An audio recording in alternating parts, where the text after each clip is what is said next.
अस्सलाम वालेकुम, नमस्ते डियर्स। अॼु जेको लफ़्ज़ आहे, अॼु जो लफ़्ज़ उहो आहे बना ॿोड़।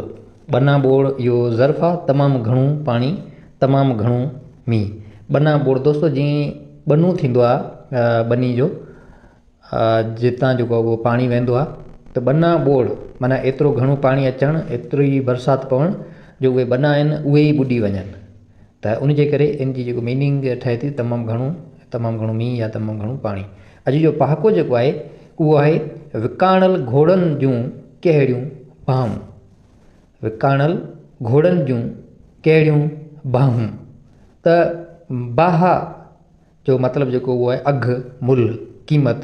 त चयो त जेका शइ विकामी पराई थी वञे, विकाणल घोड़नि जूं कहिड़ियूं बाहूं, उन जे मुल्ह जी कथ कहिड़ी कबी। माना जेकॾहिं का बि शइ विकामजी वञे, विकण खां बाद में त उहो उन जी थींदी आहे जेको मुल्ह ॾींदो आहे, त उन जे मुल्ह जी कथ कहिड़ी कबी। जॾहिं शइ विकिजी वञे थी त उन खां पोइ जेको आहे उहो भले हिकिड़ी महांगी शइ सस्ती विकिजी वञे, पोइ बि बाद में जेको आहे उहो कुझु बि न थींदो। छाकाणि त उहो चवंदा आहिनि न, ज़बान हिकिड़ी हूंदी आहे, जॾहिं का बि शइ विकिजी थी वञे माना एग्रीमेंट थी वेंदो आहे ऐं हुतां खां जेको आहे उहो क़ीमत मिली वेंदी आहे, त इन जो मतिलबु त जेको उहा शइ उहा विकिजी वई। उनखां अलावा इहो त शइ जी थी, माना घोड़ो वग़ैरह या का बि शइ, हिते जेको पहाको उहो घोड़े सां रिलेटेड आहे। लेकिन माण्हू बि जॾहिं विकामजी वञे थो, जॾहिं माण्हू बि पराओ थी वञे थो, या जेको हिकिड़ो प्यार वारा जोड़ो प्यार वारो उन मां को बि हिकु जॾहिं पराओ थी वञे थो, त उनखां बाद में उनजी जेका बि को बि जेको मुल्ह हुजे उन जी कथ कहिड़ी कबी, उनजो अंदाज़ो पोइ नथो लॻाए सघिजे। विकाणल घोड़नि जूं कहिड़ियूं बाहूं। अगरि को माण्हू आहे जॾहिं विकिजी थो वञे त उनजो मतिलबु त उहो पराओ थी थो वञे, पंहिंजो जॾहिं पराओ थी थो वञे त इन जो बि मतिलबु उहो विकिजी वियो। जॾहिं विकिजी वियो त उनजो जेको आहे उहो माण्हू ज़रूरु चवंदो त अॻे जेको इहो माण्हू ईअं कोन हो, हाणे अलाए छा इनखे अलाए ख़बर न आहे कहिड़ी नज़र लॻी आहे, छा थियो आहे जो इहो हाणे पराओ थी वियो आहे या विकिजी वियो आहे। ऐं ॿियो दोस्तो इन सां रिलेटेड विकिजण सां थोरी ॻाल्हि आहे त माना हिकिड़ी सहेली, इहो माना रियल आहे, मुंहिंजो नालो ऐं उनजी एड्रेस नथो ॿुधायां। हिकिड़ी सहेली ॿी सहेली खे चयो त तव्हांजो औलाद केतिरो आहे, त हुन चयो त मुंहिंजा जेको आहिनि उहो 3 छोकिरा आहिनि ऐं 2 छोकिरियूं आहिनि।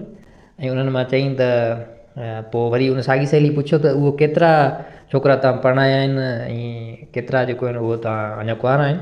त साम्हूं जवाबु ॾिनो त मूं 2 छोकिरियूं परिणाए छॾियूं आहिनि ऐं छोकिरा 3 आहिनि, उन्हनि मां 2 छोकिरा जेको आहिनि उहो मूं विकिणी छॾिया आहिनि। विकाम जे मतिलबु हाणे हिन पहाके सां रिलेटेड त एतिरी ईअं सम्झो त आहे त जॾहिं बि बंदो शादी कंदो आहे, शादी खां पोइ माइटनि ते उनजी तवजा घटि हूंदी आहे, शादी खां अॻु में वधीक हूंदी आहे। माउ पीउ जो बि शादी खां अॻु में पुट ते वधीक जेको आहे उहो होॾ हूंदो आहे, पर जॾहिं उहो पुटु शादी कंदो आहे त मेजॉरिटी जेका आहे, घणाई जेका आहे उहो जेको तब्दील थी वेंदी आहे। पोइ उनजो पंहिंजो औलाद जेको थींदो आहे उन लाड़ो थी वेंदो आहे, माउ पीउ जी घटि कंदो आहे। ऐं कुझु त दोस्तो अहिड़ा आहिनि माण्हू जेके शादी खां बाद में पंहिंजनि माइटनि खे बि जेको उहो घरां कढे था छॾनि।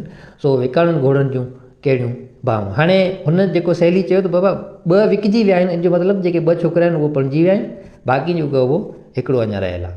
त 2 विकिजी विया आहिनि मतिलबु उहो ॿिनि जी शादी थी वई आहे, उहो हाणे परावा थी विया आहिनि ऐं उन्हनि जे मुल्ह जो हाणे को बि काथो कोन्हे, बाक़ी हिकिड़ो रहियो आहे। सो दोस्तो हीअ बहरहाल ॻाल्हि हुई जेका हाणे हिन ते ठेकी आई, त सो तव्हांखे ॿुधाए छॾीसीं। हाणे सुभाणे वरी ॾिसंदासीं, सुभाणे जो पहाको जेको आहे उहो उन ई ते वीडियो ठाहींदासीं।